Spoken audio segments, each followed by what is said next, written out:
Tous et sans exception, nous sommes tentés, tour à tour, et nous serons de plus en plus tentés si nous nous donnons de plus en plus à Dieu et si nous nous investissons de plus en plus pour son royaume.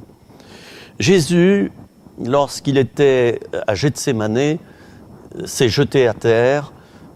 Il savait qu'il allait passer par la croix, il savait quelle douleur l'attendait, il savait quel sacrifice son Père attendait de lui.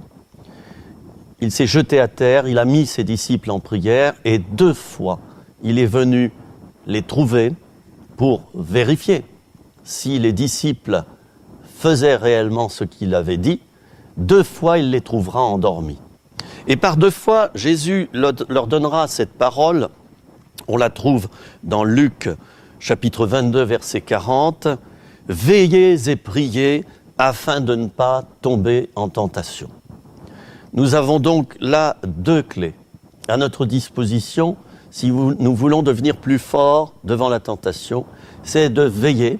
Veiller, ça veut dire ne pas dormir, ne pas rester dans le sommeil spirituel, accomplir les choses de Dieu, porter notre croix chaque jour, selon l'enseignement de Jésus. Et puis, la 2e chose, c'est la prière.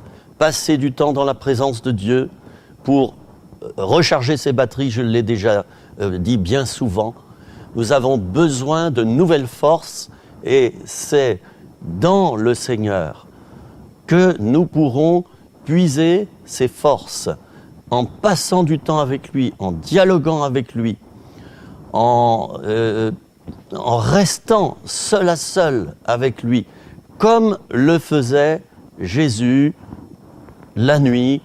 Il se retirait tout seul et il priait des nuits entières.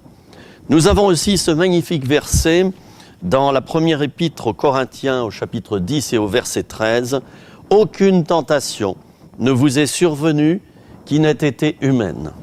Et Dieu qui est fidèle ne permettra pas que vous soyez tentés au-delà de vos forces, mais avec la tentation, il préparera aussi le moyen d'en sortir afin que vous puissiez la supporter. » Or, verset ô combien important, qui nous dit que la tentation est d'abord humaine.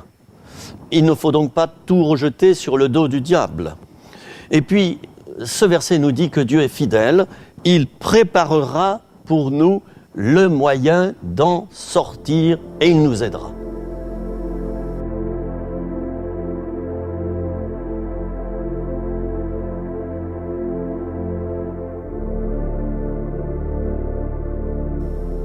Alors il est important que nous puissions intégrer les éléments qui sont énoncés dans ce verset 13 que je viens de lire.